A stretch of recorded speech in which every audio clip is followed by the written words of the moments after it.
This episode is brought to you by the fabulous members of the You Run Podcast Network, all available at yourunpodcast.com. You want to die tonight?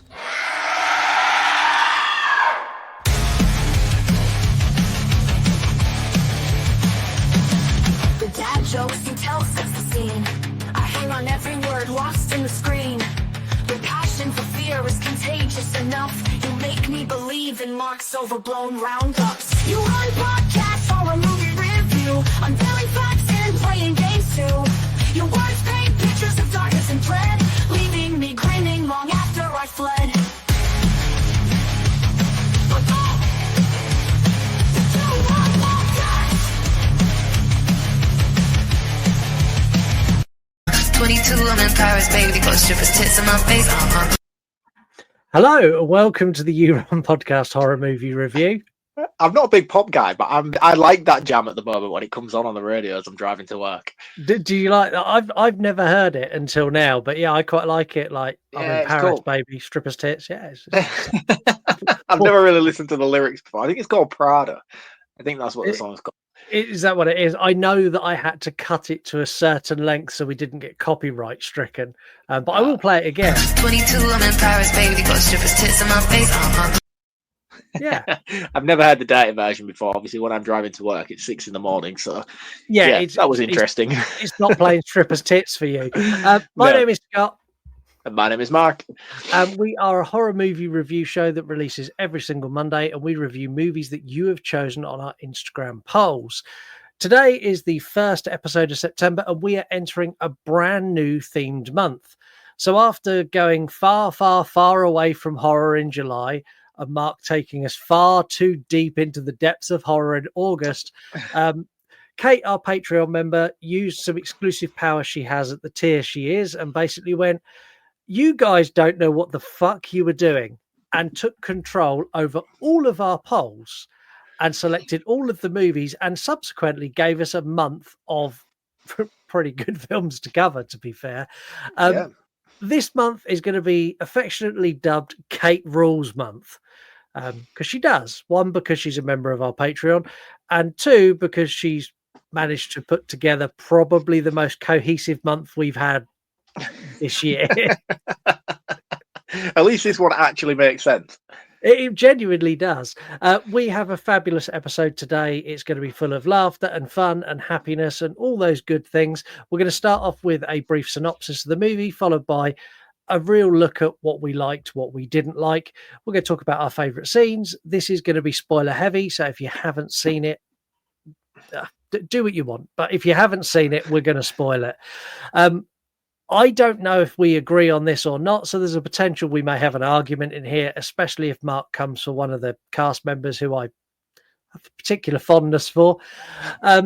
Later on in the episode, we're going to get your voices heard as we check voicemails. We do, what do we do?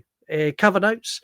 And then we're going to play a game, the game that you all play, and Mark's going to play a game as well to help you with the game that you're all struggling with.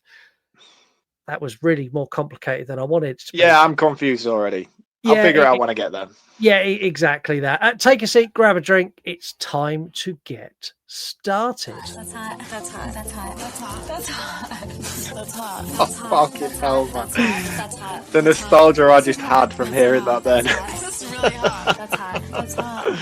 That's hot. That's hot. That's hot. That's hot. That's hot. That's really hot. That's hot. That's hot. That's hot. That's hot. Oh, it's still going. Great. I should go in, yeah. Today we learned some lessons. We learned why you shouldn't be an arsehole, why you shouldn't trespass, and why you should plan trips to big events in advance, taking into account potential traffic issues. We also learned that the early 2000s is actually criminally underrated for horror, and that there are now 2 films that you have to have on your watch list that contain Paris Hilton. Today we are taking a look at a road trip gone wrong as people reach bumfuck nowhere, otherwise known as where Mark lives. It's 2005's House of Wax. I'm going to say it now. When this come out, I was a big fan. On a rewatch for this episode, I went in with so much joy and happiness that I was like, this is going to be great. I'm going to love it. And I did. And I was genuinely surprised. I sat down like, I'm going to really enjoy this. I used to love this film. And then I got that pit in my stomach where I'm like, oh, it's going to be shit, isn't it? I'm going to hate it now. I'm going to hate every second of it. But I still loved it. It's really basic, but it does everything I want it to do and a little bit more. And I left really happy. Yeah, that's why I love slashers, man. That's why I love slasher movies, because they're very formulaic. You know what you're getting yourself in for, and when you get that occasional cool kill or random twist to the story that makes you think, "Oh, I didn't expect that," you're genuinely impressed by it. And even if it doesn't do those things, you know why you're here, and you enjoy the ride anyway. And this is a perfect example of that style of movie, I think, with a little bit more. I would give this more of an edge than some of the others that came out in this era. It's by no means perfect, but it's like it's on the higher end of the chart for me in terms of like movies from this era. Yeah, Especially like slashers anyway. Yeah, this sits up there somewhere along the same sort of lines as Urban Legend for me. It's that it just does everything I need it to and not really a lot more, but I don't need anything else from it. No. Casting in this is really good. You've got, what's his name? Jared Palalalala, the guy from Supernatural. He's in this. Yeah. Very young very, as well, I noticed this time around. very, very young. You've got generic final girl who's been in everything, and I can never think of her name. I don't know. You see, I don't think she has been in everything. I'm sure she has, but not stuff that I've seen. Yeah, and then Paris Hilton, who's been in a couple of films I've seen. Let's Chad Michael Murray or whatever his name is. He looks like a Chad as well. He really does look like a Chad. Let's address the elephant in the room, because I know this is where we're going to disagree. Paris Hilton is a fabulous actress. She's great in this. She's highly entertaining. She's the best character and should have been the final girl, is where I sit.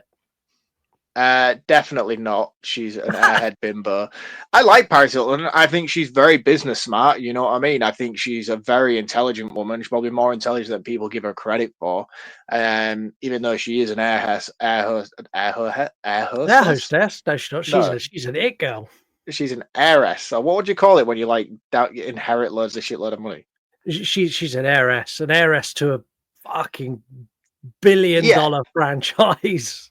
So, like, she doesn't necessarily need to put herself out there like she has done throughout her life, but she's done it in a way that's always amplified her personality and her knowingness in terms of pop culture and things like that. I have to give her credit for it. I think she's very smart for what she does. I think she does very good in this film. People always slag her off and say she can't act. I personally thought she was fantastic in this movie. Yeah. But there is no way I would buy her being the final girl in any sort of situation. The moment she died, I was like, thank fuck for that. You massively outstayed your welcome here. And the thing is, like, that's how they marketed this. They even put T-shirts out that was like, see Paris Hilton die. That was how they marketed the movie. You get to watch Paris Hilton die a horrific death. And they sold shitloads of tickets because of it, which is awful when you think about it. It's really bad. It is, because like everybody, like, you see, everybody says they hated Paris Hilton back in the day. I was one of those people. I used to wake up on a Sunday morning and watch The Simple Life with her and Nicole Richie. I used to love that shit. It was hilarious. So yeah, I don't know. I think people think it's cool to dislike her. Yeah. But let's be honest. There's no reason why you would dislike her. No, I don't think so. And she had a wild phase. Like, I think if me and Paris Hilton had met in our 20s, we probably would have been a very dangerous, stupid combination of people to be together. But I like her a lot because she is very much, yes, I'm heiress to a giant fortune. No, I really don't give a fuck what you think of me. Yes, I am going to drink champagne and I am going to have a sex tape. And the fact I've had one now, I'm not just going to go, oh no, my sex tape is leaked. I'm going to capitalize on it so I get more work on the back of my sex tape. I'm like, good for you. Yeah, exactly. She set a trend. And then Kim Kardashian followed. Everybody followed from that point on. I mean, Pamela Anderson started the trend, but then people became aware of how successful that made them. And Paris Hilton took the opportunity, and yeah, good for her. Everybody knew who she was after that. Do one of us need to leak a sex tape? Is that how we get famous? I don't think it would make me famous, I'll be honest with you. I don't think there is enough length of the film itself in order to justify the release. And when I say length, I'm talking about the runtime, just to be clear. Yeah, so we could release it as like a reel or a YouTube Oh short. yeah. If it was a TikTok short, I'd fucking definitely. Story of this is really basic. You've got 5 friends. Well, no, you've got a group of friends and then the brother of the final girl. Their relationship's weird, but we're going to talk about that in a bit. Like, really fucking, there's something not Yeah. right there. There's I can't wait to get into that. Dueling banjos happen in that house. But they're all they want to go to this football game, and they're traveling cross country, and long and short of it, they stop somewhere to camp because it's late at night. And this is where the movie sort of starts happening. I love this little camp setup and the way it's very, there's lots of movies that do this, but this one does it very well, where they've got them kind of all chilling and doing their own thing, and you kind of get a little bit with each character to know who they are and what they're about. And it's almost like an establishing scene. And I really like this because I realized straight away that I don't like the brother who's been in prison. I don't like the jock character. I don't like the final girl. Like in this scene, I don't like any of them, I'll be honest. The only one I actually like is Paris Hilton's character. And I like her because she's a bitch. Yeah, I like her because she is just like, oh, fuck you guys. And like the others are like, the final girl's too airy fairy. She's like, oh, well, I'll do whatever you want to do. And I'm like, oh, fuck off. You've got her she's brother. got a weird people pleasing nature that really grates on me. I'm not a people pleaser. Our listener numbers reflect that we are not people pleasers. I mean, don't get me wrong. I think my wife would probably categorize me as a people pleaser. And it's not, I wouldn't personally say that I am. I think I'm very much one of those people who will behave in a way that makes other people feel comfortable, but I'm not afraid to speak my mind in situations if it's necessary. I won't go out of my way to be a dick, is what I mean. But I would never, like, people pleasers who will lie to your face to make sure you get the answer you want from them just to keep you happy. I'm not one of those type of people pleasers, but I don't ever go out of my way just to purposefully be a dick. Yeah, I'm very much the same. Like, I will play ball and I'll be nice. And if someone pushes me or if someone pushes a button or says something I disagree with, I don't have that filter to say, oh, right, okay, well, is that how you feel? I'm like, you're a fucking idiot. Yeah, exactly. And I don't like her character for that. And I don't like her brother for the exact opposite reason. He is too much in the opposite direction. Yeah, like the bit where they throw the football and he gets it and he's like, doesn't let him have it. And then he fucking launches it. I'm like, oh, you're just such a cock. Like, he's a cock all the way throughout this movie, and he should have died. I don't know how he made it to the end. I'll be honest with you. He didn't deserve it. No. Before we go into like dueling banjos, hillbilly arrives.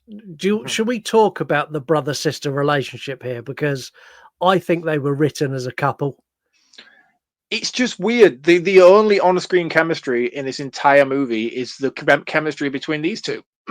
It's uncomfortable as shit, man. And I know they're twins, and twins are weird. But, like, for me, the way that those two longingly look at each other, the way they do, I'm like, something's going on between you two off camera. Yeah, like, if they'd have said they're stepbrother and sister, I could have taken the whole Cruel Intentions kind of vibe from it. I'd have been cool with that. But they're not. They're brother and sister. And this is... it's not openly said that they are in an incestuous relationship, but he is smashing the back out of her, and I don't care what anyone says. Fuck off. Honestly, that's exactly how it comes across, and it makes the whole tone of the film feel a bit icky. Like whenever they're on screen together, I'm like, oh, yeah.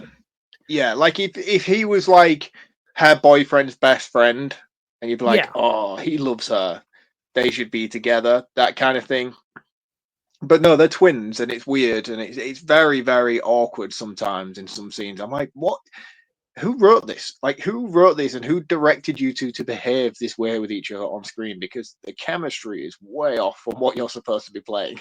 Yeah, it's really bizarre. And then the other guy, the boyfriend of Paris Hilton, he's a bell end as well. Like he's like, Oh yeah, is he the dude from Sister Sister or My Wife and Kids or something like that? yeah, he's the one who's like, oh, I need to get to this game. I can't miss this game, man.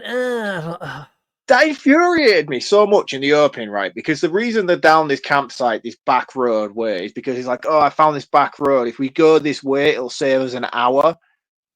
Like time is crucial. Yet they get like halfway down this back road and decide to have a massive 24-hour bender party in this field and Yeah. wake up at 2 in the afternoon the following day. And I'm like, so in order to save an hour, you've just lost 18, clearly. What the fuck?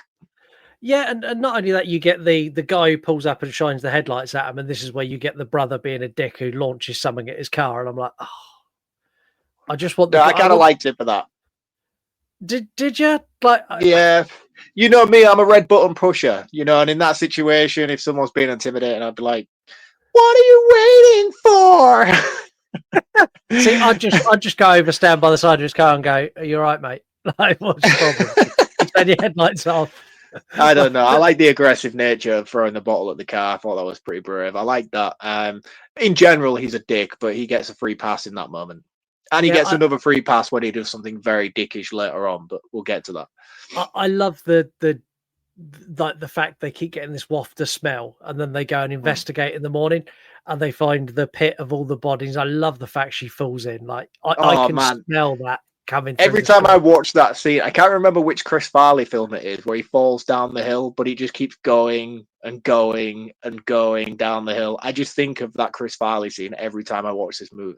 Yeah, it's so good. And the guy who turns up, like I don't want to call him a hillbilly, but the hillbilly. Oh yeah, he's straight up hillbilly.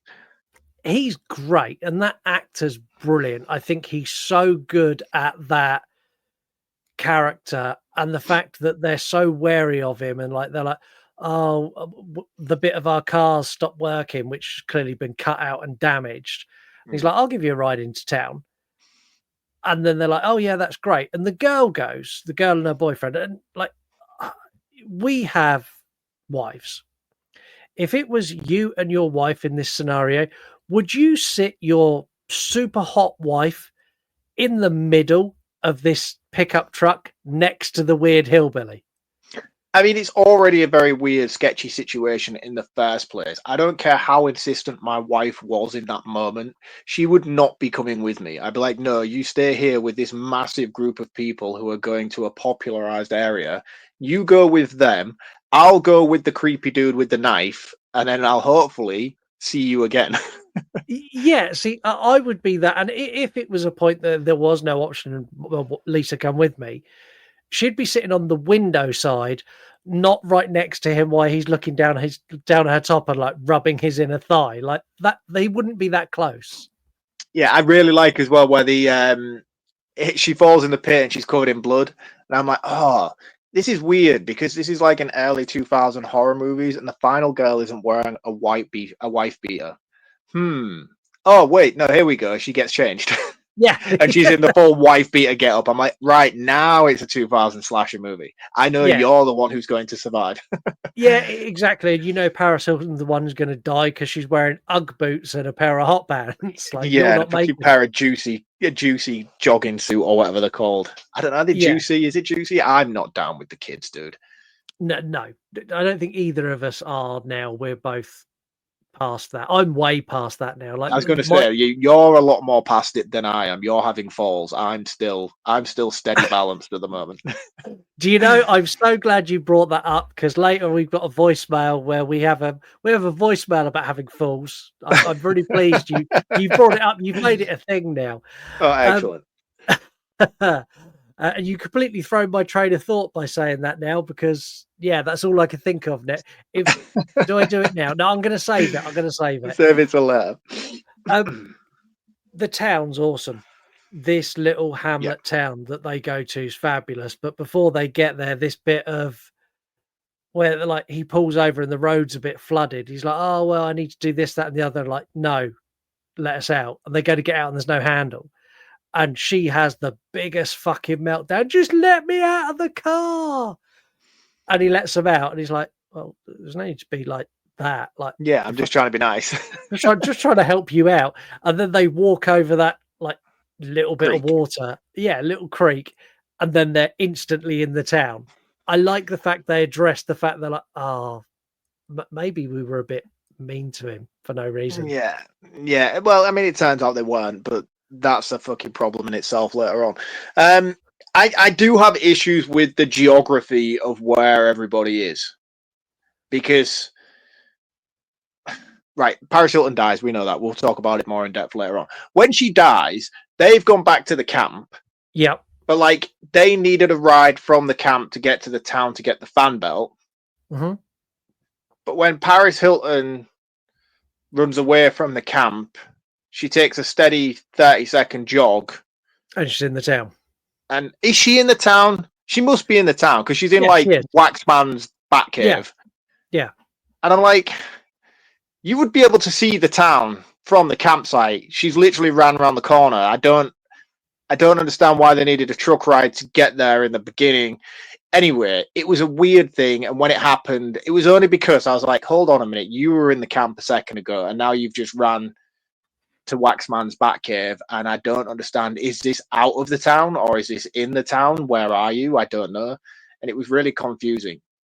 Yeah, it's a really weird setup. And there's some things in this that I skimmed over that I want to kind of go back on. The first thing is the full-on brutal child abuse that opens this movie that I was not prepared for, that I forgot all about. Yes. It's cool scene. Awful. I like it.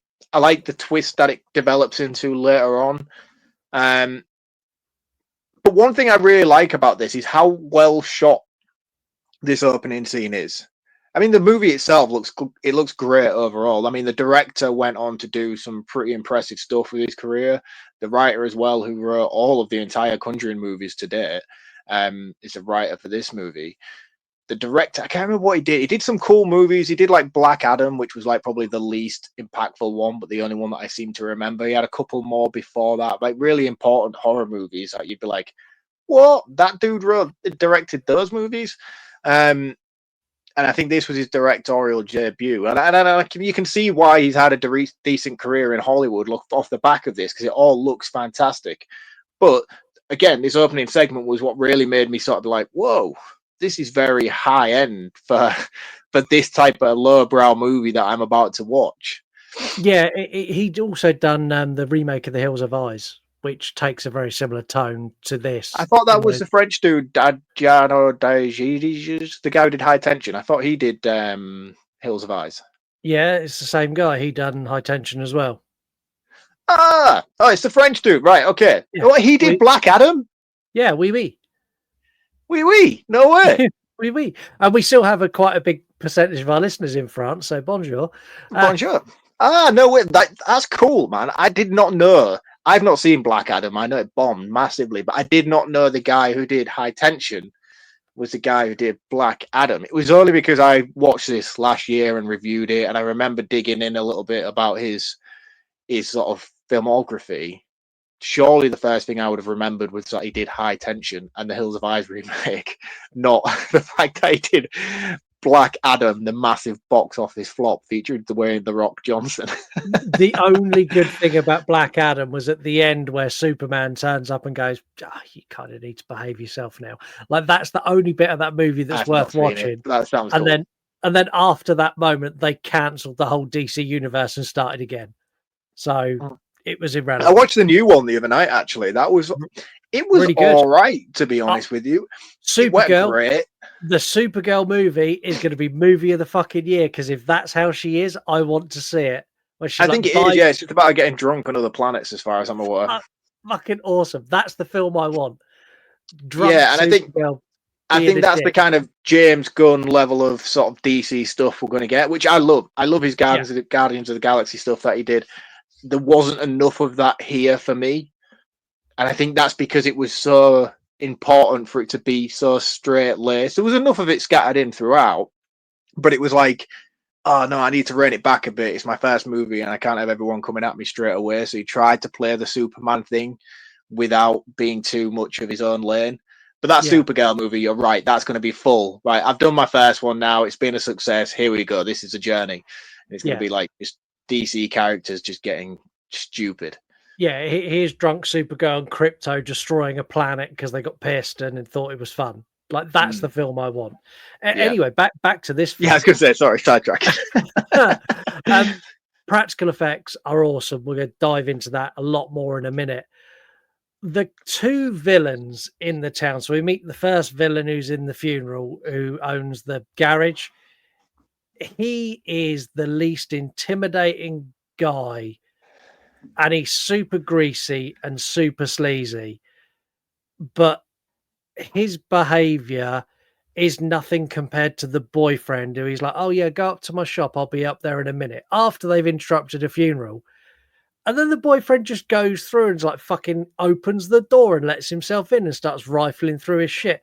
I would not be helping these people if I was that guy. No, I wouldn't. He's a very nosy Parker, isn't he? The dude from Supernatural in this film. I Yeah, wasn't like, too keen on his character, really. well, he does it here, but before he does it here, he also does it at the House of Wax. It's like big sign, fucking House of Wax closed, no entry.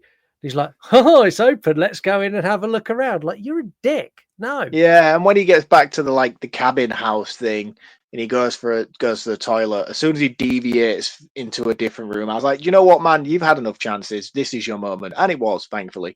But before we move on to that, I want to talk about budget Dennis Quaid, the secondary villain.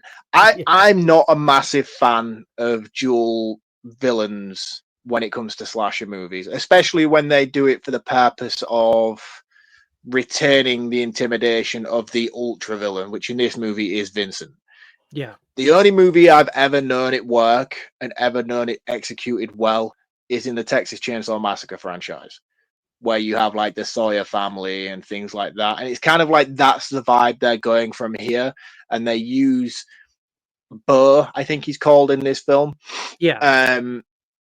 As like, oh, he's the nice guy. You can trust him until you can't trust him, and then he's a villain. But don't worry, we've still got the main villain that we're showing you snippets of later on.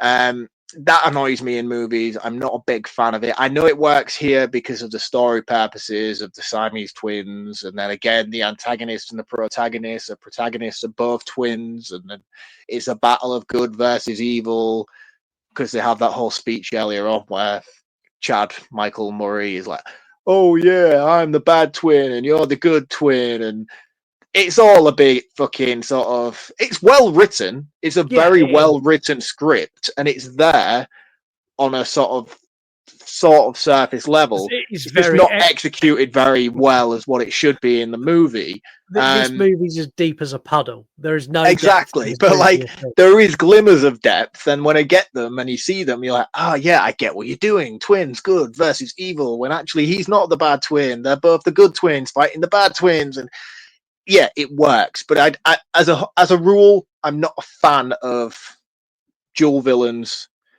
introducing one to hold the better one behind for the final act, if you will. And that's what they do here in this movie. I find it disappointing because I'm never fully intimidated by the one they introduced earlier on. Because I'm like, I know you're just the fucking lower boss before we get to the big boss, you know? So like, just hurry up and get out of the way so we can get to the meat on the bones. And I felt that here with this movie on a rewatch. Yeah, it's like when you play Street Fighter, the first boss is Sagat and the main boss is M. Bison. Yeah, it's like, I want to get to M. Bison, not you, you know, hurry the fuck up. Yeah, exactly that. And I'm not a fan of either villain in this. One thing I absolutely hate in this is that stupid fucking wax mask and the wig. Oh, I love it. Oh, you would. It looks like a Michael Myers mask with long hair. It's great. And in the final act, when it starts fucking dripping in the heat and each scene it's looking more and more like drippy down, I'm like, yeah, that looks fucking awesome. And then like when he fixes it later on in the movie with the hot spoon, I'm like, it's a cool look, man. And I think one thing I watched this movie and I was like, actually, when I see a lot of top 10 like underrated horror movie villains, this guy should be on this list because he's really fucking cool. Yeah, he's cool. I'm just not a fan of the mask. I'm also not a fan of like. I know this is going to sound mad, but he's very human. And when I Yeah. say he's very human, like when he attacks people, he's very human. And when he does it out in the open, where this character's at his best is I'm going to stick my knife up through the floor and slit your Achilles tendon. Like this is where he's great. And those scenes like where he stabs her in the foot, I'm like, oh fuck, that's awful. And like the Achilles tendon, brilliant. When he's Achilles shit, tendon always gets me. Pet Cemetery scarred me for life, I think, with that kill. When they did it in Hostel as well, that fucking ruined me again for a new generation. And it was just as intimidating here. I didn't like it. One thing I particularly enjoyed though about the scene with the Achilles heel is the dude from Supernatural when he's dying and it's like the room goes dark and you're supposed to believe that he can't see where he's going. Even though it's a very well lit set and we can see everything, and it's like he's just pretending to be in the dark. I found it really hard to digest on this rewatch, especially considering how far we've come in cinema with movies like Wreck and things like that, and how well night vision is sort of portrayed in cinema. Seeing this, I was like, oh, guys, this looks bad. It just looks like he's bumbling around a well lit stage trying to pretend he can't see. Do you know what it looks like? Do you remember back in the mid-90s where all our parents had dimmer switches? It looks like they've turned the dimmer switch down to like the lowest setting. And he's going, oh, I can't see. It's dark in here, isn't it? No, I know. It's like fucking hell, man. Yeah, it was weird. It looked weird. It didn't age very well, this scene at all, in my opinion. No, it didn't. One thing that has aged well, and we're going to talk about it now, is all of the practical effects. The practical effects in this movie are arguably the greatest practical effects in horror. End of statement. Like everything in this is pitch perfect, from the gore through to the waxwork models through to the entire house of wax that melts at the end. Like that is we'll not dive into that yet because I've got some stuff I want to say about the house of wax later on. That's mind bending, but everything in this like just is so spot on. Yeah, like, they do a fantastic job. I mean, especially the sort of mixture. I think one thing that makes it better is because the wax figures. So do you know how you'd watch like older movies like Dawn of the Dead and things like that, and you'd have really old Tom Savini sort of practical effects where it's very clearly like a puppet, but because these are clearly puppets but just with wax gloss, when you get the reveal of the gore and stuff coming, it's like a reverse version of what we saw in the 80s, you know, where they're trying to make them look realistic. Even though the gore itself is cool, you can clearly tell it's on a puppet. The fact that these are sort of puppets and intentionally supposed to look like puppets, when you get that human flesh coming from them, it just looks so much better. I'm like, fuck, that's really cool.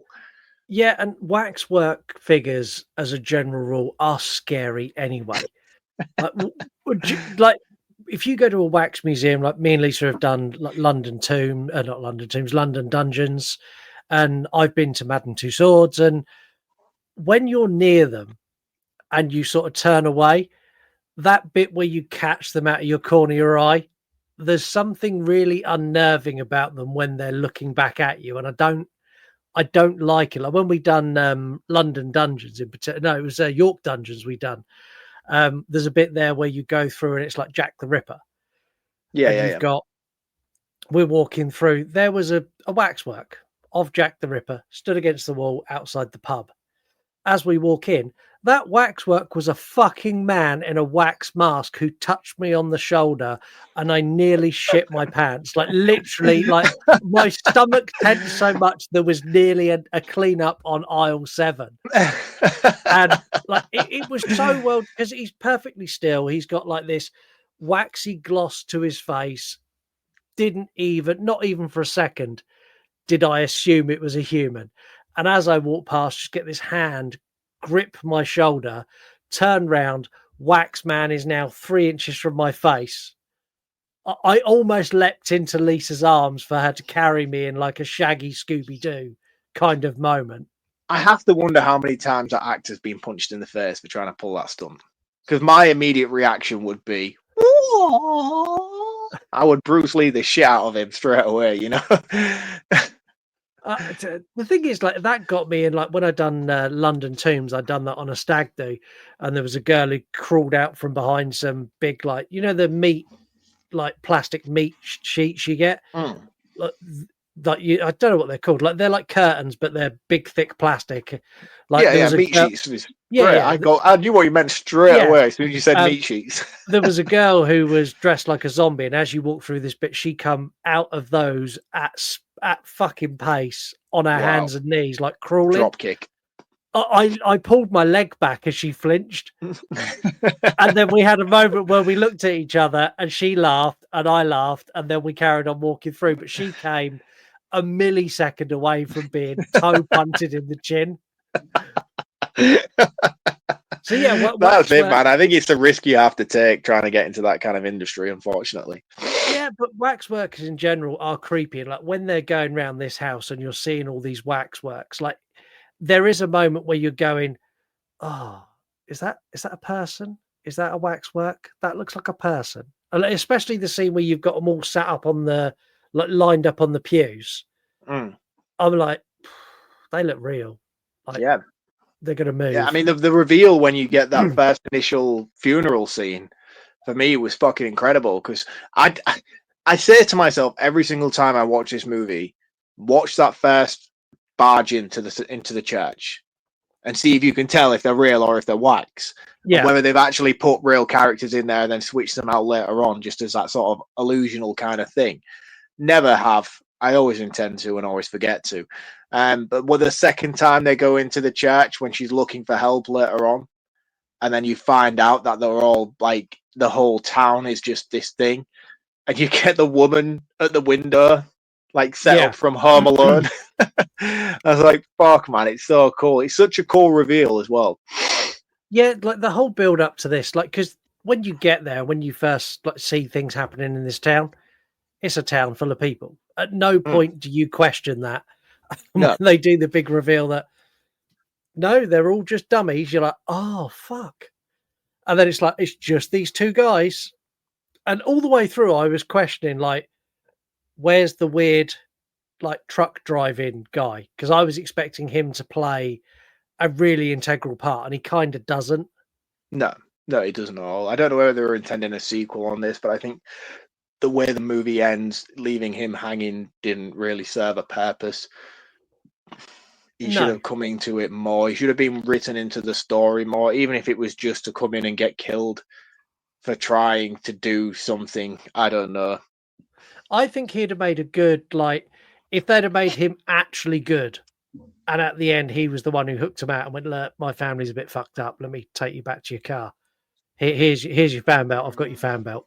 Like, again, we get that in Texas Chainsaw Massacre franchise. You know, this is the thing. It's not a rip off of Texas Chainsaw, but it is Texas Chainsaw, but with wax figures. Yeah, people say this is a remake of the House of. It's not. I've seen the original House of Wax movie. It's not the fucking same in any sort of stretch of an imagination. Apart it has from the name. same title. Yeah, it's the same title, and that's it. It's the same title. It has a wax museum in it. That is where the similarities end. That is literally it. The Vincent Price movie is nothing even remotely like this movie in the slightest. No, it's not. It was nice to see Paris Hilton take a nice long pole in this again, though. Yes, her kill was fucking excellent. Wasn't it just? I really liked it. And I think the thing is as well, with the whole marketing campaign they did about her with this movie, I think they did it justice. You know, she does have the best. No, I said she doesn't have the best death in the movie. Her boyfriend has the best death in the movie, which I'll circle back to in a moment. But I do like that fucking throwing of that pole, man, as it just wipes through her head and then she falls down onto it. I'm like, oh, that is so rewarding. And it's not just because you're Paris Hilton. I don't mean that like that. I just mean it's such a rewarding kill in this movie because it's the one that's probably the most creative. It really is. And they done such a good job. So Paris Hilton at this time was let's be honest, she was famous for being heir to the Hilton hotel franchise and famous for being in a sex tape. The amount of times that they have people in this movie video her, like in their little friend group, video her getting it on with her boyfriend. Yeah, I'm like, it's the only reason the camcorder is part of the subplot of this movie. yeah, I'm like, the director, like, you know exactly what you're doing. You are just reminding everyone. Did you know Paris Hilton was in a sex tape? If you didn't, like, here's people filming her having sex with her boyfriend. Just to remember, do you remember you hate her because we've made her the biggest fucking bitch we possibly could in script wise? Do you remember how much you wanted her to die? Like, she's been telling you, you get to see this movie, you get to watch me die, and now we're going to kill her in the most inventive way. And like the killer in this, like where he does a lot of his movements and stuff, he is borderline fucking Neo. Some of the shit he does when he's chasing her down, like that scene in the little car garage where he's like pops up one side of the car, and then he pops up like that. Fucking awesome. Love all of that. Yeah, really, really cool. Really creative. Definitely paid off. You know what I mean? I think had they gone through this whole rigmarole of like building it up of we're going to kill Paris Hilton, and then the death itself of being very underwhelming, I think it would have disappointed a lot of people. But I think they certainly executed this kill in particular very flawlessly. Before we move on, I do want to say why the boyfriend beforehand is my favorite, and it's because the killer is like fucking Neo. There's like 6 characters in this movie, and you are led to believe up until the point where he actually dies that this character is being killed off screen. Yeah. And the whole time I'm like, there's not enough characters in this movie for you to kill him off screen. This has pissed me off.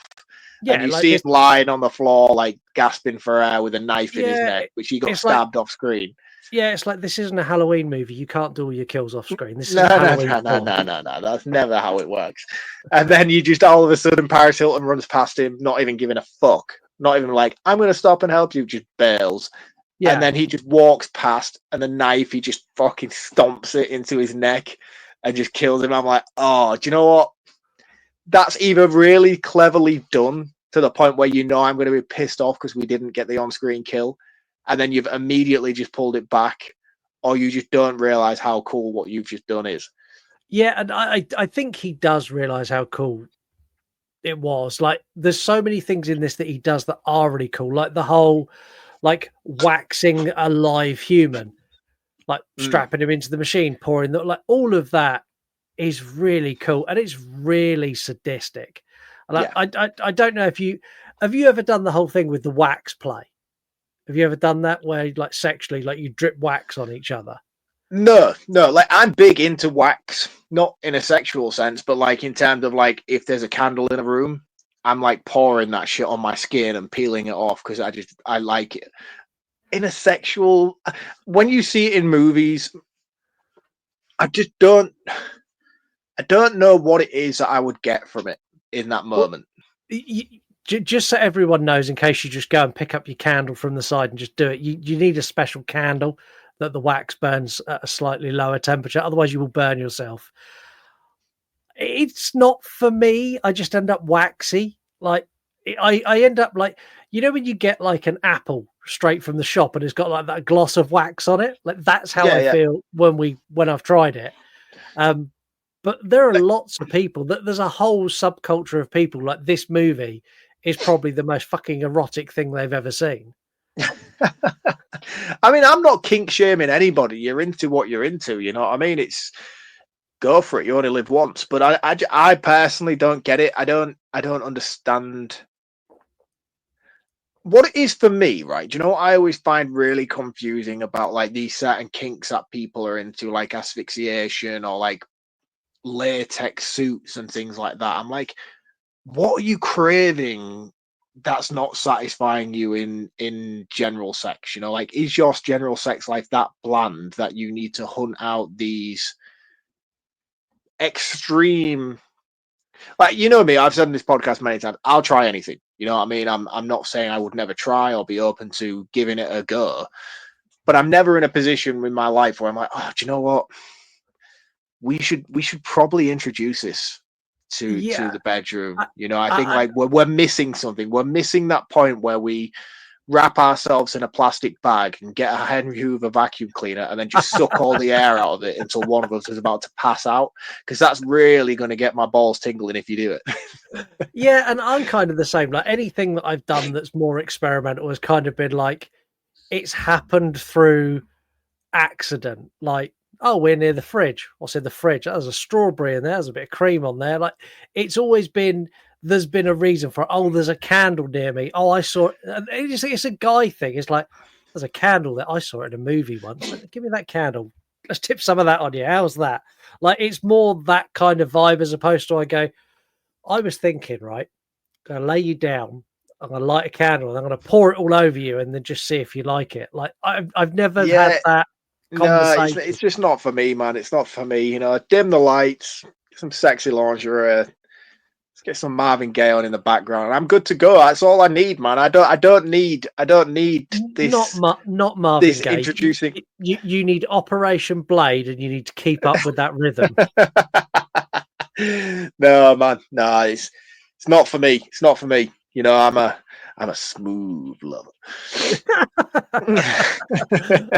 Let's talk about the House of Wax, because that is the main part of this film. Like yes, I could watch the first 5 minutes, skip the entire middle section, and watch the end of the house as it melts, and I'd leave this movie satisfied. That whole segment is amazing. flawless.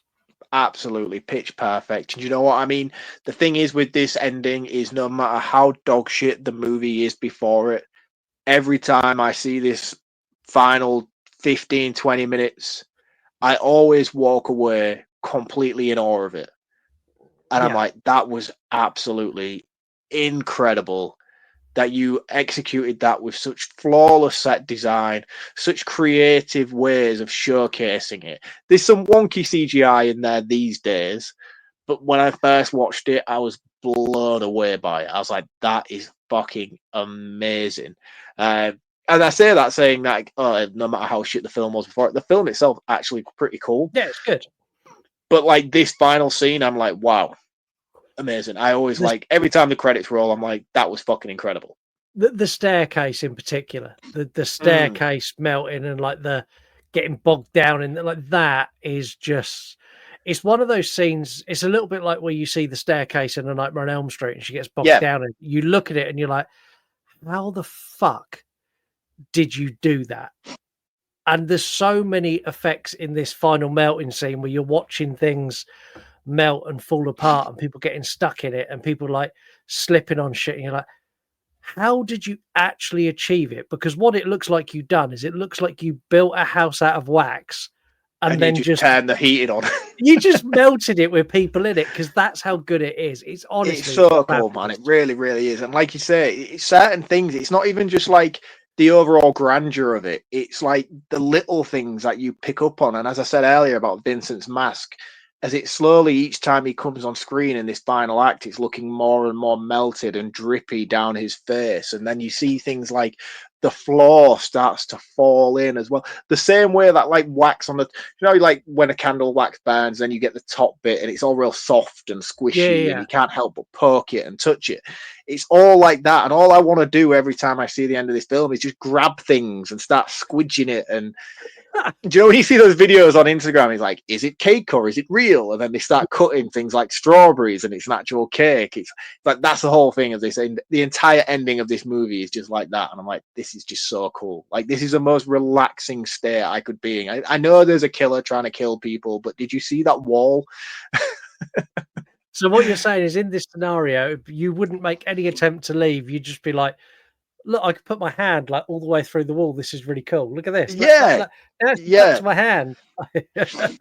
Yeah.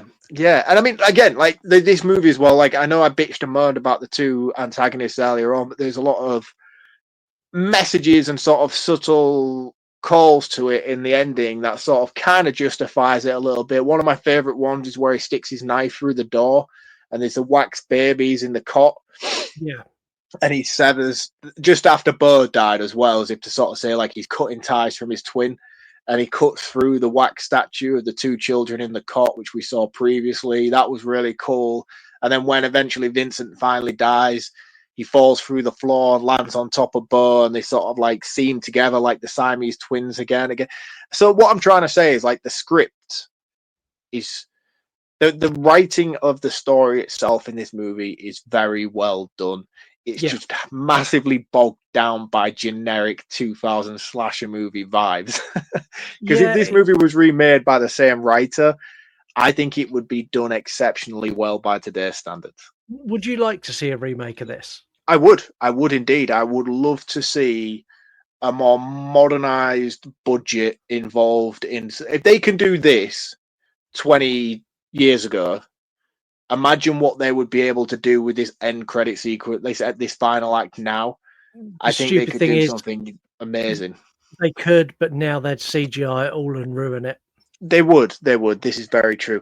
Speaking of ruining it with CGI, one of the most impactful moments was the reveal of Vincent's face of taking his mask off, and he looks like the dude who's regenerating in the Mummy movie. It's fucking awful. I'm like, oh my god, you've gone to all this trouble. I've literally spent the last 5 or 6 minutes just in awe of this amazing set design you've just created, and now you're doing this to me. Yeah, you followed it with a group of people outside going, Immortab, Immortab. Yeah, man. Yeah. Is there any other bits you want to dive into this before you do your recommended account? Because if not, I have the perfect thing lined up for you for a soundbite. Just a couple of tidbits towards the end that I wanted to discuss briefly. There was the bit where they crawl out through the side of the building into the House of Wax sign. That was really cool. I liked that they got the House of Wax, and then they're crawling out from the logo. I thought that was really good. I didn't like the way that they slowly rid down the side of the building as it was melting and then managed to crawl out. I was like, there must be at least 50 ton of wax above the top of you. There's no way you're doing that as smoothly as you are, like you're the Silver Surfer driving down the side of this building. The police arriving, I wasn't massively impressed by the reveal of the third brother. It should have ended there, and that should have been as they come out. Roll credits as they walk out of the town. Job done.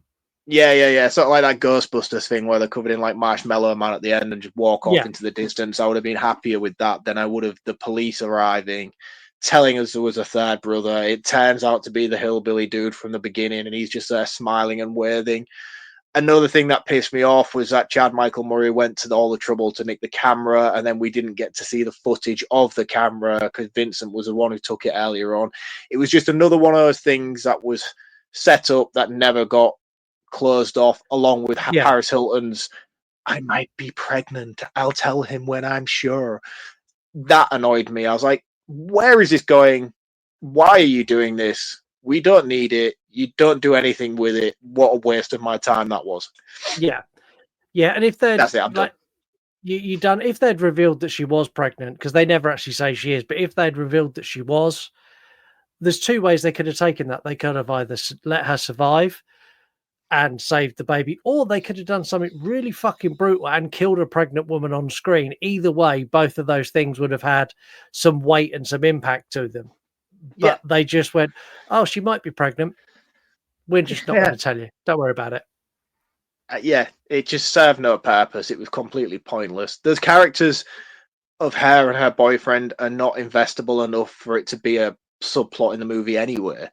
You know what I mean? About this for almost an hour. The boyfriend, we've mentioned him twice. He's the dick who wanted to get to the game. He was the dick who's just a dick, and that's all we've said. Like he has no value. You could take him out and replace him with generic actor 7, but it's the same with like Chad's Michael Murray's friend, the dude from fucking Scary Movie. Like he was the one who had the car crash in the first place, and Chad took the rap for it. And it's like, oh, when his sister finds out he's a nice guy and he just went down to protect his friend, never gets mentioned. Never gets revealed. She never finds out that he was being the hero. He's still a dick. He acts like a dick throughout the entire movie. And it's like, where's the resolution to all that bullshit setup we got?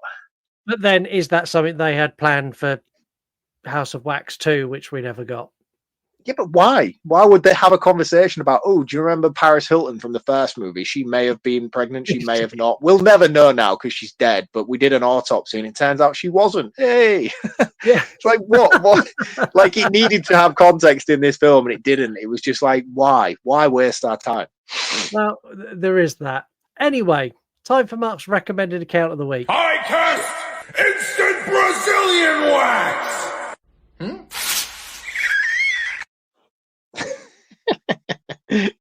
Cool. Very cool. However, what's even cooler is my recommended account of the Look, if you need... week. Hold on. No, I was joking. I am ready. But for some reason my internet isn't loading because this week I got to chatting to a dude on Instagram and his page is called ironmustache.art. I implore you all to go and follow him. But for some reason I can't. I had a chat with him and I basically said to him, look, just send me a little brief little synopsis of yourself and I'll read it out on the air and that'll be great. But for some reason I'm just getting a spinny circle on the shit that he sent me to talk about. So I will do my best for you, sir, Blocked to you. try and remember what it was you actually said to me. Probably nothing like what you actually said to me, but I'll give it a go anyway. He blocked you because your moustache was not ironclad. Well, the reason I found it, I don't know why, it just popped up and I was like, oh, that's really fucking cool. And then I went on his page and it took me on this entire journey of this character called the Iron Mustache. The only way I could really describe it is when you watch like spoof movies.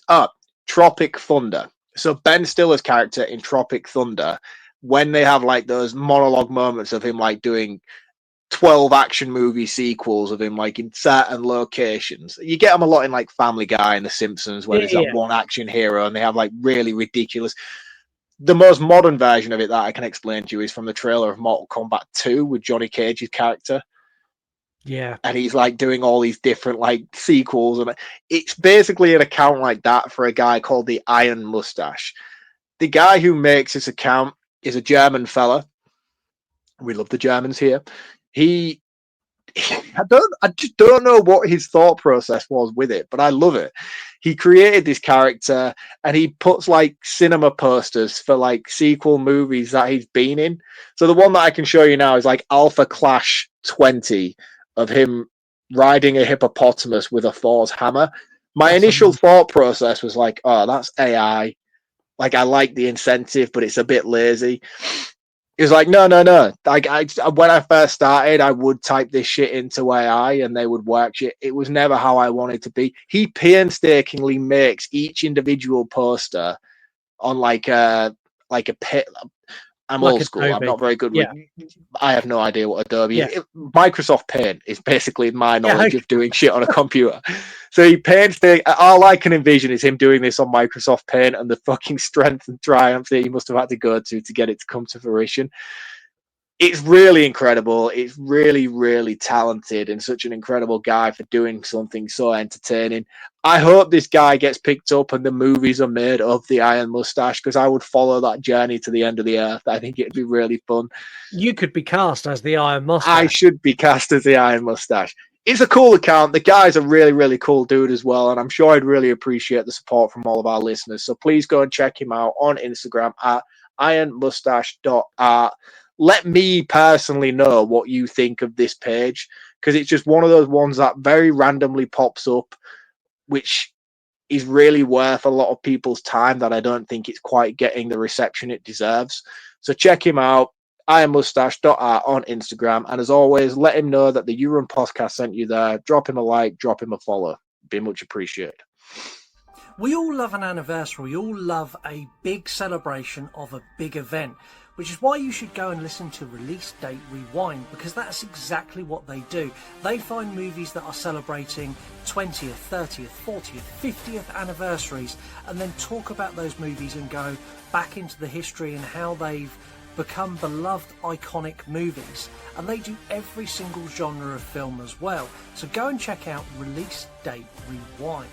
Also, if you are a nostalgia whore like me and you like anything from the 80s, 90s, early 2000s, even some stuff that is really, really prevalent in pop culture today, then you need Pop Culture Reflections podcast. This is a show that dives into everything pop culture, be it films, TV, professional wrestling, music, you name it, they cover it. So that's Pop Culture Reflections podcast. And you can check out both of these shows, so that's Release Date Rewind and Pop Culture Reflections podcast, on the You Run Podcast Network at yourunpodcast.com. So go and do that now, and back to the show. Cheers, Scott. Thank you very much. I'd love to know how many times you said You Run Podcast in that monologue. It's an advert, like You Run Podcast. I know, but it was just like I was half listening and half not because I was thinking about the Iron Mustache, and then like I just kept hearing You Run Podcast, You Run Podcast. I was like, I'm sure he's just said that. Yeah. Go and check out Mark's recommended account. Say hi from us. Go and check out yourunpodcast.com. I'll say it again, yourunpodcast.com, where you'll find our shows, links to all of our socials, and you'll find every single member of the You Run Podcast Network, including our newest members that have now been added as well. So I think we're up to 22 shows in the You Run Podcast Network now. There's literally something there for everyone. Literally something for anything you want to be covered, be it wrestling, music, true crime, movies, horror movies, TV shows. Like, there's everything. So go to yourunpodcast.com and have a look at that. If you want to follow us, you can follow any of the links from the socials there. Go to Instagram, where you'll find Mark. He is at Reviews from the Crypt, where we get his takes on horror movies, normally B horror movies that no one has seen and no one has heard of. And then you can go follow VHS from the Crypt, where he has a showcase of all the B movies that no one's heard of and no one's ever seen, where he actually goes, look, I have got it. I've seen it. It's here. I picked up the most amazing thing ever today. If I could be asked to run into the house and go and grab it to show you, I would. I was working at some dude's house and I had to move some shit in his garage. And like his garage was like just full of stuff. Like it was like boxes and boxes of stuff I had to move to find it. And out of nowhere, it was probably about this big, this wide. It was like this plastic pumpkin, but it was like the most 90s, 80s shit I've ever seen in my life. Of like, do you know what used to stick in your window? And it was like a happy like pumpkin thing. Yeah. Oh, dude, can I go get it? Can you like just pause the episode? Because I feel like I need to show you it. Yeah, okay. Well, I'm going to pause the episodes. I'm going to pause now. And through the powers of technology, in a split second, Mark is back with whatever it is he wants to show us. Right. Are you ready? Because I know you're going to love this as well. Look at how cool this is. Oh, it's fucking awesome. Mate, this is like proper nostalgia 80s shit. It's massive. I don't know what I'm going to do with it. I'm thinking I might back it on like a bit of plywood and put like some LED lights behind it, some mood lighting. But how cool is that? If you want to extend the life of that, you want to fill it with expanding foam before you stick it on a wooden backing. I know, but the thing is, it's like really old and fragile. I'm worried that I might damage it, like the foam might expand and pop it. But this is one of the coolest things I've ever found. As soon as I saw it, I was like, oh my God, that is like my childhood Halloween. Where did you get that from? He's like, mate, it's just there. It's going to go in the bin now you've moved it. Do you want it? I'm like, yes, please. And he gave me it. And I was like, yes. So I'm thinking I might back it on the wall, put like some LED lighting behind it. Yeah, it looks shit up. Yeah, I like that a lot. If you decide not to do that, then feel free to post it to me and I'll take it off your hands. Yeah, people might not have liked that, but I'm so happy that I got that today that I was like, wow. I really like that. And people only waited like half a second for that to happen. The fact that it's been 20 minutes and I've been for a wee and you've been for a wee and I've gone and got a new beer, like no one knows that. So yeah, that's cool. Really, really like that. If you're not on Instagram, you can't follow Mark, but you can follow us if you aren't on Instagram, you can't follow Mark. Yeah, that's right. No, if you are on Instagram, you can follow Mark, but if you're anywhere else, you can't follow Mark. That's right. But you can follow us. We're at You Run Podcast absolutely everywhere. God, that was hard work.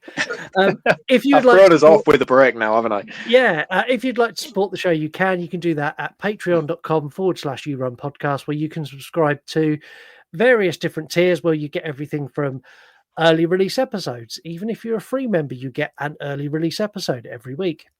You can also get tiers where you can interfere with the polls. You've got a tier where you can completely take over, like Kate has this month. You've got so much on there that you can get extra and take control of. And one of the biggest things you can get extra is You Run Extra, which is me and Mark with no restrictions, fully guided by the Patreon members of what we have to do.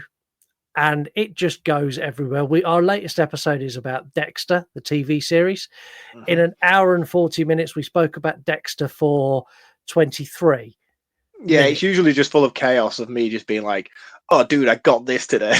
Yeah, it's fully unhinged, no scripts. You know, when you listen to this show and I rein Mark back and go, anyway, we were talking about this.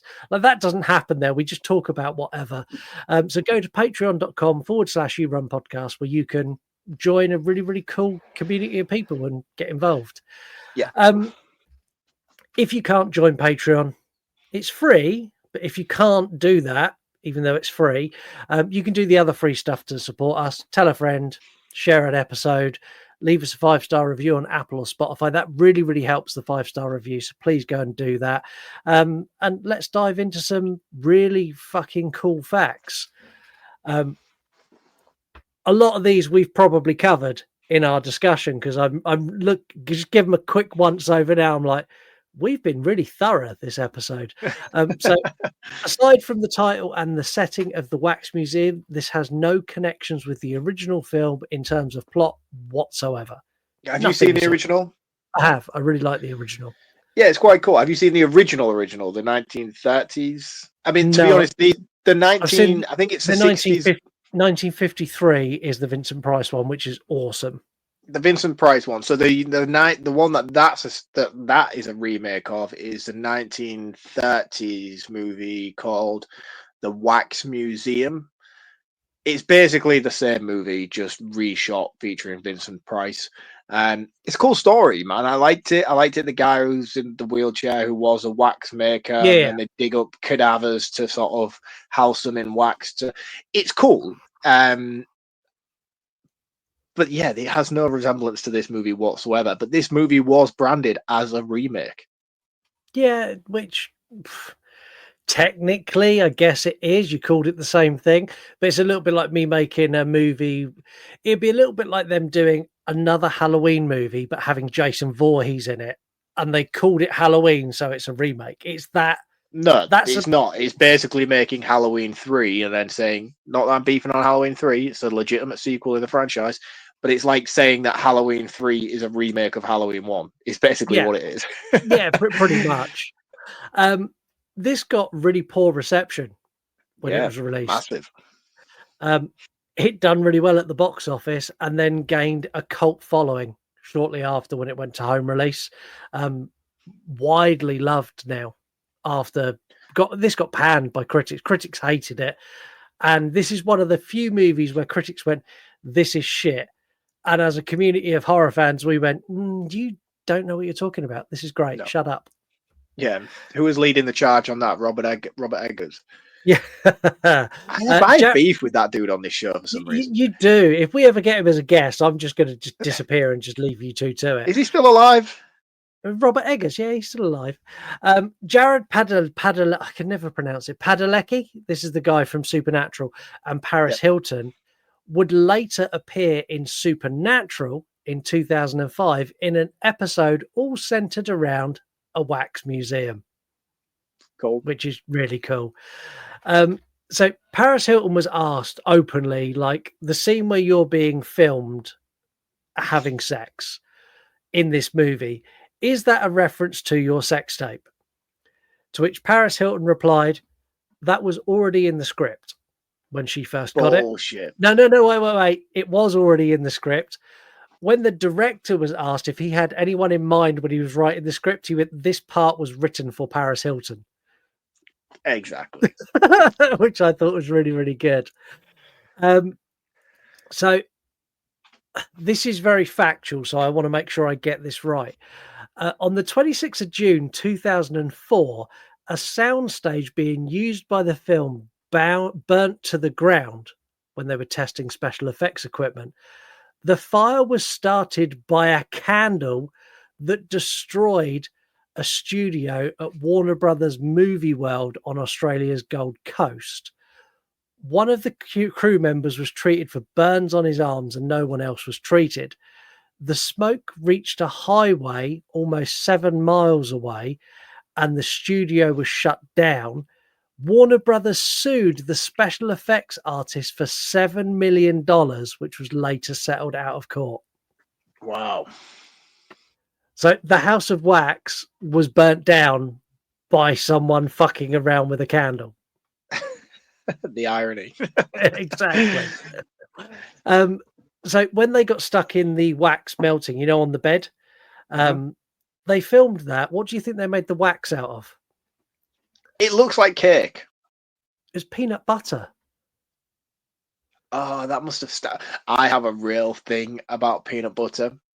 Like, I can't stand it. I can't stand the texture. I can't stand the smell. I can't stand the taste. My toddler is now weaning and he is like smashing in like peanut butter on apple and shit like that. My wife's like, oh, just sit with him and feed him and stuff like while I do what I'm doing.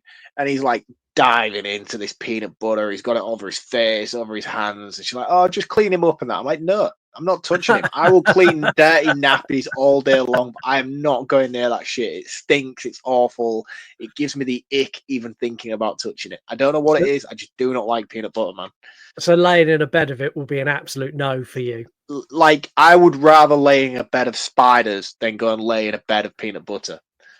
My dream for you is for you to be slathered in peanut butter and then put in a room full of spiders.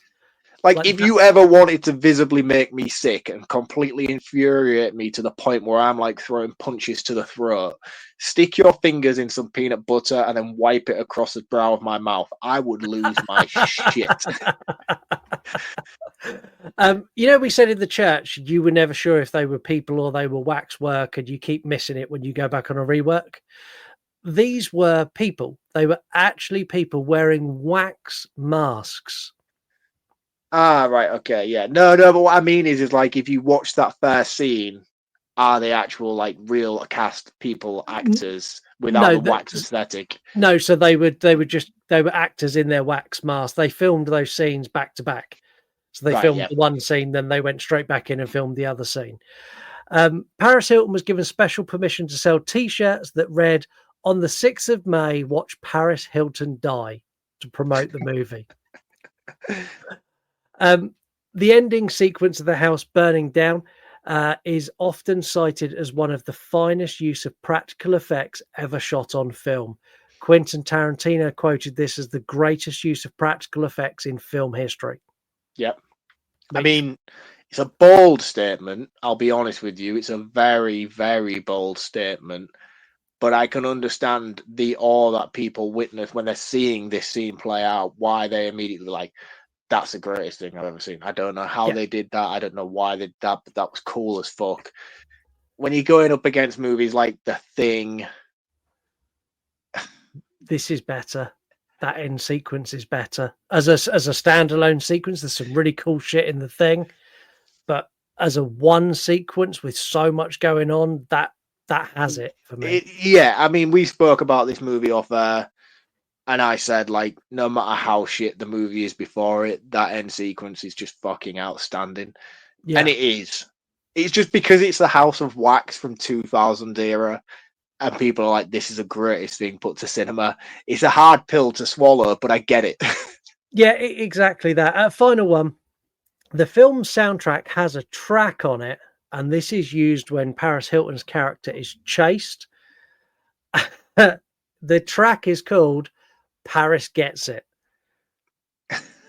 And on the soundtrack in brackets, it's got not the first time. No. Yeah. Absolutely amazing. We have one voicemail this week. We're not doing any comments. We have one voicemail. And I'm going to remind Mark of a comment he made earlier about me having a fall because of my age. Yes. And now I'm just going to play it. So, I'm outside. I don't care about the audio quality. Mark, all the shit you gave Scott for his fall in his age, and you just admit that you fell off a fucking roof. The audacity is unbelievable. I The agree. difference is The audacity is ridiculous. It's unbelievable. no, there isn't. The audacity is I fell off a fucking roof, got up, walked away, and went to work the next day. You Yeah. fell off the toilet and nearly died. I didn't. You fall could off understand the toilet. contrast of the situation here. I didn't fall off the toilet. I fell onto the toilet. All right. Well, my point is, I fell off a building and you fell off your feet and nearly died. We brought back cover notes for this one purely for the fact that the cover note for this is Pray, Slay, Display. And I was like, of all the stuff you had, like there was so I many like more. that. Do you? I I wasn't do. keen I on think that. that's cool. Randomly, Eric, Mark's nemesis, who's not really his nemesis anymore. They're kind of No, we're best besties friends now. Yeah. He went with Paris Takes Pole, which I thought was good. Yamityville Horror went with Mind Your Fingers. And we didn't mention this, but the bit where he snips her finger off with a pair of shears is fucking awful. It is as well, and I think the casualness of it as well, as he just bends down to sort of like pretend to tie a shoelace and he Puts it in his snips it pocket. off. And as well, like she's got her mouth super glued together. It's just like, oh, holy shit, that's just fucking awful. And you feel it. It's a nasty, nasty little bit of torture, if you will, in that scene. Really, really cool though. What if stories went with a what if? What if this was a very different movie and it was Sacks, Backs, and Cracks? It's a very different House of Wax. And finally, one from Facebook. For some reason, we've gone from we had 50 followers on Facebook. We've nearly got 1,000 now in the space of 12 days. I don't know what we've done, but all of a sudden it's just gone boom. Evil Dead episode, man. It's killing it. Yeah, we've got one from Kane Kolozowski. I'm terribly sorry I butchered your name. Drink, Party, Kill, which kind of fits. Yeah. We don't have many this week. In fact, we had loads this week, but we're not doing loads this week because I wanted to squeeze 2 games in. So we have one game that we're playing, where you are all playing, where we have 5 clips from 5 horror movies. And all we want you to do is identify the 5 horror movies. And you need to call in. So you need to leave us a voicemail on X or Instagram, or record a TikTok where you tag us and you tell us the 5 movies. First person to get it right wins a prize. If you're not a Patreon member, it was 3 months free subscription to Patreon. Because no one seems to be able to do it, I'm going to increase it to 6 months.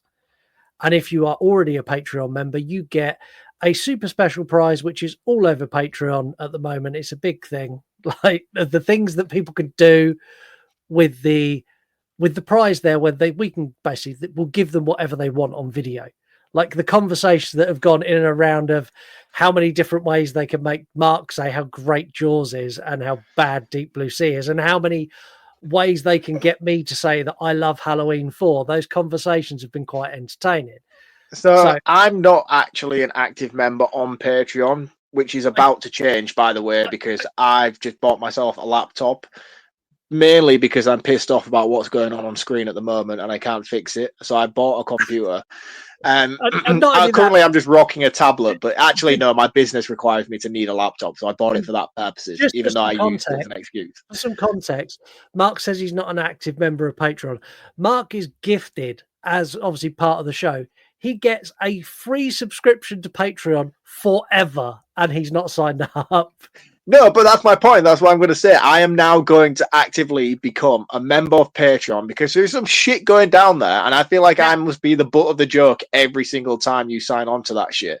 The thing is, people are fucking with my polls and removing movies to the point where I'm now forcing myself to come on and stand my ground and fight my corners. So if you are on Patreon, I'm coming in the next couple of days. Once I get this computer set up and all rigged up and to go, I'm going to log in and get it all set up. And because at the moment I'm just rocking a tablet and that's all I need really. But now I'm like, no, let's take the next leap. Let's become part of the digital world. And I now have a proper computer. So I'll now be able to hopefully fit within the right framework on here. So I'm not looking like the smaller square, which has been massively grating on me for weeks, by the way. Little Mark. Exactly, and I'm not rocking with the little Mark thing, which is why I went and bought a computer. Even though I said it was for business, it's not. It's because I don't want to be little Mark. So I'm coming onto Patreon, and I'm gonna fucking come for you all. Who's ever been fucking with my polls and shit and removing my movies? Yeah, that they fuck with mine as well. Don't forget the last one that they removed a Halloween movie. They wanted a Halloween movie removed. One of Yep. those movies was mine. And even I was in Patreon going, hang on a minute, one of them's mine. And they're like, don't care. One of those Halloween movies got to go. I was like, for fuck's sake. Yeah, but I feel like they've only done that because they know I like Halloween movies. Yeah, but even when I was like, one of them's mine, and they're like, which one? I'm like, I'm not telling you. They're like, well, one of them's got to go. For fuck's sake. Right, so these are your 5 clips. You need to get all 5 correct. If you don't know all 5, ring in and guess, because if you get 2, we'll tell you you've got them right, and it makes it easier for other people. So here is the clip. Trick or treat. What have you done? Eat shit! Move! Give me a break. One more time. Trick or treat. What have you done? Eat shit! Move! Give me a break. I think I've got So- 3 now.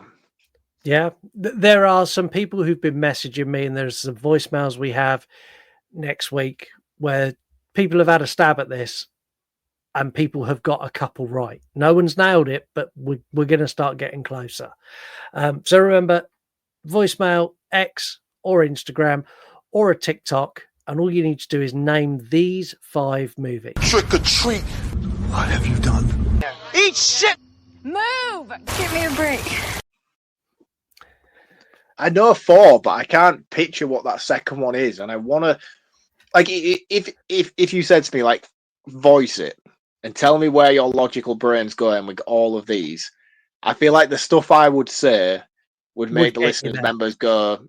I wouldn't get there, but the listeners would be like, "Oh, I know what movie he's talking about. It's this one, this one, and this one, and this one." So I feel like if you asked me to, I could probably give the audience 4 movies off the bat. It's just that 4th one that I don't know. Yeah, and the thing is, like, because I know you're quite invested in that and you like it and you like solving it, I decided we'll play a game.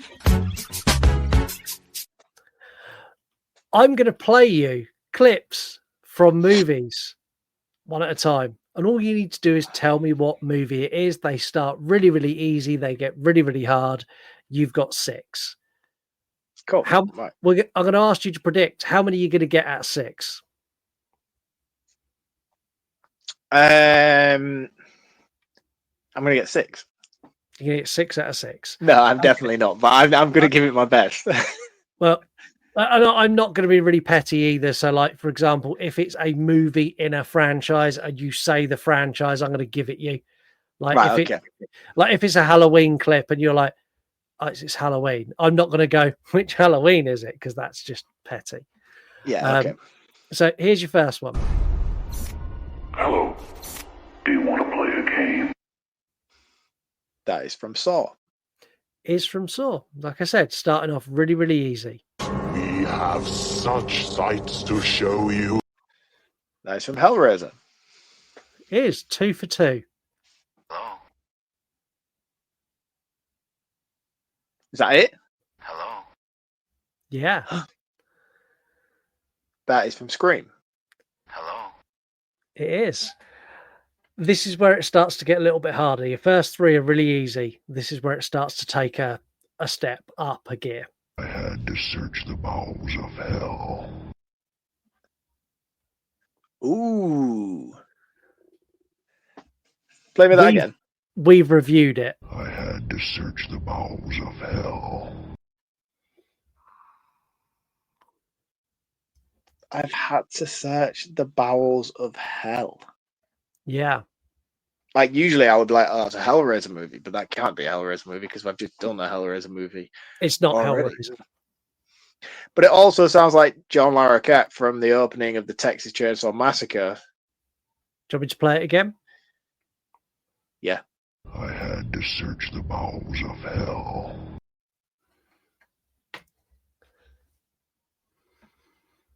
There are people screaming at their cars, at their phones, at their laptops. Don't give me the answer, but just give me a nudge of something that It is one. I don't want you to give me the answer, and I'm willing to accept that I didn't get this one right. Yeah, it's one of the biggest films in 2 separate franchises. Oh, Freddy versus Jason. It is. Yeah, I wouldn't. That doesn't sound like Freddy Krueger. It's Freddy when he's saying that he had to go to hell to find Jason. I had to search the bowels of hell. That's like Jin Freddy though from the beginning opening monologue, isn't it? Yeah, which is not really the same. We don't need to get into that. You know what I'm like about that opening sequence in Freddy vs. Jason. Right. Last two. These two are really hard. Do you want to hang out? Do you want to hang out? Is that from The Sixth Sense? It's not from The Sixth Sense. Do you want me to play it to you again? Yeah. Do you want to hang out? Megan? It is Megan. I'm well impressed you got that. This is the hardest one by far because you're going to go so many different places, and I guarantee everywhere you go is not where it is.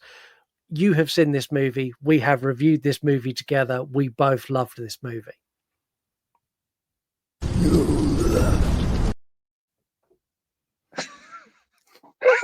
What the fuck is that? Do that again. Is it saying something there? Is it just going blah, blah, blah? It's saying you left. So listen again. You left.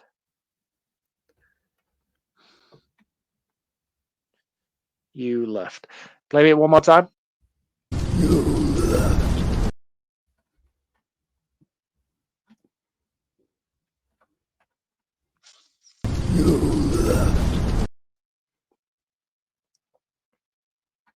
Oh, dude.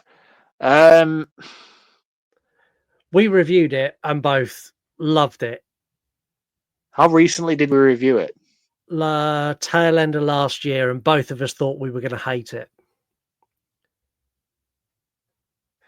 Yeah, I don't know. I'm stumped on that one. That is Winnie the Pooh from Winnie the Pooh, Blood and Honey 2. Yeah. It makes more sense now you say what it is. Which is often the case in most situations. Yeah, I know what it is now. You've told me. You got 4 out of 6, so you done all right. That wasn't bad. That wasn't bad. I'll take that. That's a pass, Mark. I'm going to let you round this one up first. So, yeah, everyone get ready. 2,000 years later. My favourite clip. I really like this movie. It wasn't one that I was fully invested in when it first came out. In fact, I don't think I watched this movie when it first came out. I'm one of the people that picked this up later on like home video. I think the casting in this movie is questionable. I think a lot of them are like picked because of their popularity of the time. You got the One Tree Hill and all the rest of it, and the girl. I think the girl who I know you've said earlier she was in a lot of things, but I only really remember as like she was in one of those like chick flicks of like The Girl Next Door or something like that. That I remember, and she was a bimbo in that film. And again, the dude from My Wife and Kids, I think it is. I'm sure he's not the son from My Wife and Kids, but he's either one of the main reoccurring characters, or he's the guy from Sister Sister. Either way, he's from that like Nickelodeon teenager TV program shit that I remember. Just Googled it. The girl was from The Girl Next Door. Yep. She was in 24 from 2001 to 2010. She was something in Cuthbert or something like that. Yeah, Alicia, yeah, something Cuthbert. That's it. Yeah, and the guy. I don't know. He was in generic everything. You mean the one who played her brother? No, not Chad Michael Murray. The other guy, the Paris Hilton's boyfriend. It's going to annoy me if I don't air it out on the show because people are just going to ring in and be like, "Actually, he was from Sister Sister." I don't think it was. Robert Richard played him. He was in Nothing of Note by the look of it. You was keep in doing. You keep he was doing in your one of the TV series from the kids that I can remember. He was like a Nickelodeon adult teenager kid TV series thing. But yeah, barring the cast, I think the writing's impeccable. There's a lot here that features so many layers that I really, really liked. There's a few moments in it that didn't quite get the justifications they needed, such as the Paris Hilton pregnancy and a couple of the other ones that I mentioned throughout the episode. I think had you extracted them from the subplots of this movie, you could have quite comfortably condensed this down to a 90-minute movie, which is kind of the lane that I feel this movie needed to be in. I don't ever understand the justification to take a generic slasher movie and flesh it out for 2 hours. 20 minutes needed to go from this movie. And in my opinion, those are the 20-minute marker moments that could have quite easily brought that down. It would have certainly sped up the sort of exposition at the beginning as well, which would have helped. Regardless of how shit this movie is in the opening segments, it's massively bigged up by the way you walk away from it with how incredibly well handled the practical effects are, and especially with the set design and the way that they created that final sequence in the actual House of Wax itself. Big fan of the villain, not the multiple villains as I've already mentioned. Yeah, you're the big fan of Metalhead Michael, is how I'm going to refer Metalhead to Michael. Yeah. Hobo Michael from Halloween 2. I'm a big fan of that. I think he's really, really cool. One thing that I didn't mention on the episode that I thought was really good was in that sequence where they're fighting down in the wax basement and the two of them run away. They run through that corridor where there's all those faces in the wall and you only see it for like literally a couple of seconds. But as soon as they ran past it, I was like, fuck. That's amazing. That must have taken you hours. That must have cost so much money, and it was on screen for literally 2 seconds. Yeah. And it's so many things like that you see throughout those last 20 minutes that are there that need more time, more focus, and you don't get it. But every time you rewatch it, you pick up on new things. That's like, fuck, man, it really is such a cool ending to a film. I'm a big fan of this movie. I think it's massively underappreciated. I see a lot of people always put like worst remakes of all time, and this tends to be in one of those lists. So yeah. And I think the people who make those lists and put this movie in there probably haven't even seen this movie and are just basing it on stupid or haven't seen the original. I see loads of people who slag off remakes and they've not seen the original movie. It annoys me. Yeah, I get that as well. Where it's like, oh, worst remakes of all time. Like, I don't want to dive into too much of the whole remake sequel thing that we did on the Evil Dead episode. I don't want more beef from Heather. I'm just saying, like, this is not No. this is not a remake, all right? And it's not sequel either. It's just its own thing with the same title. I liked it. I thought it was great. I think if I had to score it without the end sequence, it would probably get a 2.5. But I think because of that end sequence, it gets a 4 out of 5 for me. I think that's how you secure a reputation for a film. That's how, when the credits are rolling, people are walking away like, wow, that was fucking cool. And that's why you do it. You invest your time into that final act. Because a lot of slasher movies, they have generic final sequences. You know, the final end battle with the main villain is always underwhelming, to say the least. Unless you're Busta Rhymes, then that end sequence is fucking awesome. No. Trick or treat, motherfucker. And I think this showcases how it could have quite easily fallen into the trap of being a generic movie. And it doesn't do that. And I think that's a testament to how great this film is. So I think for me, it's a 4 out of 5. I'd like to score it higher. I really would like to score it higher, but I know that the first sort of 40, 50 minutes is quite weak. But yeah, I really liked it, and I'll probably continue to watch this movie for as long as I live, annually, if not every 2 years. I do think it's great and it's entertaining. There's nothing really to hate or pull apart. I can't sit here and criticize it and be like, this is stupid, that's bad. Like a lot of the times on here when we're doing these episodes, we can go in pretty hard on certain things. Yeah. But there's not really a lot to hate about this. It's just kind of strap in, enjoy the ride, and it'll get you where it's going to take you. Yeah, at the end, thanks very much. See you later. See you on the next one. It's kind of that vibe. Yeah. It's almost like, this is like when you go to just your normal everyday bar Like, it serves beer, it plays music, it has a fruit machine, it has a pool table, it's got everything you need it to have. And at the end of the night, the barman goes, "Brilliant, thanks a lot, see you next time." That's what this film is. Yeah, but except the ending of this is a stripper. Yeah. The ending of this is where he goes, "Don't worry about the bill, lads. Well, I'll cover it for you." For me, this is it's one of those films that I really, really like, but I'm also very aware of the problems with it. There is not a single character in this who is likable, and that is from the characters who are our heroes through to the villains. None of them are a character that you would latch on and go, "That's my person." The story arc at the beginning of them having to get to the game, like that whole setup, is just ridiculous and stupid, and it's just there as a plot point to get from A to B. And they could have written a million different other ways to get from A to B that would have been better. The practical effects in this are another level good. The writing in this is really good. The fake outs in this are really good, like the fake out with the guy in the pickup truck, and you think he's going to be a really nasty, horrible person, but in that moment he's like, "Oh, chill out, like, I'll let you out." Like, all of that plays really, really well. Paris Hilton, I think, is fabulous in this. I think she showcases that she isn't just a dumb blonde, she can act. And she genuinely has acting chops in this. Out of all of them, she's one who's really convincing. The killer in this, I'm not, unlike Mark, I'm not a fan of his mask. I think it's shit. But what is it about it that makes you think it's shit? Because honestly, it looks like someone took the Michael Myers mask, they took the Phantom of the Opera mask, and they melted them together, and then they pulled a wig out of the fucking Kiss dressing room and stuck it on top.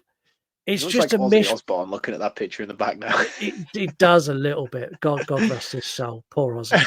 I'm never going to I like it. unsee I that. think it's cool. I'm never going to unsee that now. What have you done? Poor Ozzy Osbourne. It's a hench Ozzy Osbourne.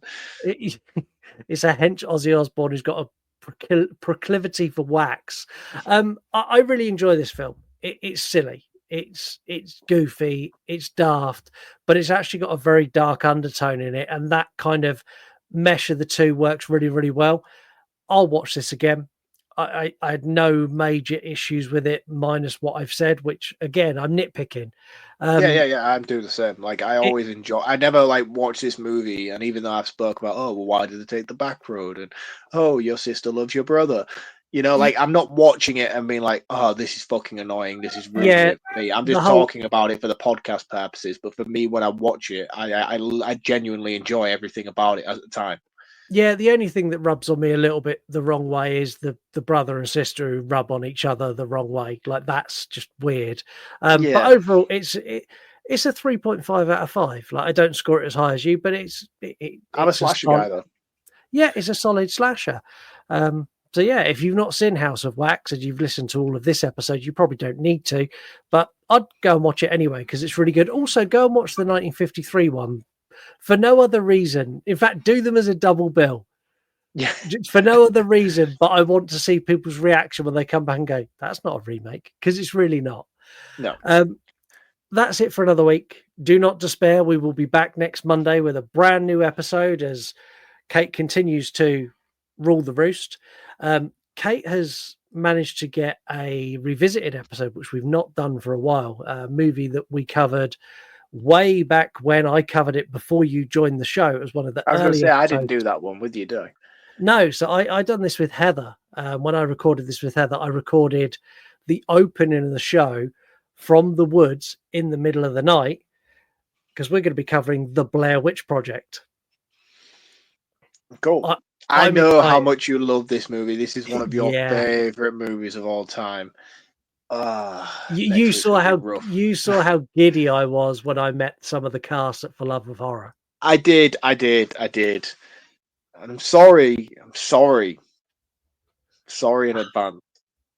I'm also very aware of we'll talk about it next week. Like, I love this movie unconditionally, but I'm very aware of the bubble that I viewed it in, and I'm very aware of how it holds up today. So, yeah, you're in like the era of this movie where you're having falls, and I get that. Do you know what I mean? Like I wasn't. I came into it later on, and I think I missed the window of opportunity of that pop culture era of the Blair Witch Project release.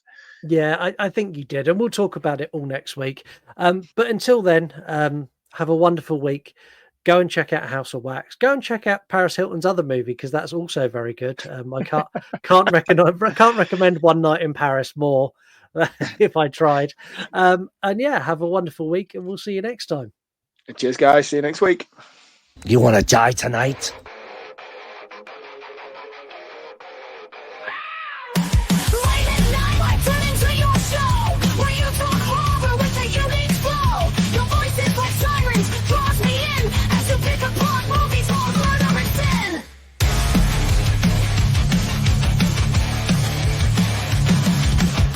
Jokes you tell sets the scene. I hang on every word lost in the screen. Your passion for fear is contagious enough. You make me believe in Marc's overblown roundups. You run podcasts or a movie review, unveiling facts and playing games too. Your words paint pictures of darkness and dread, leaving me grinning long after I fled.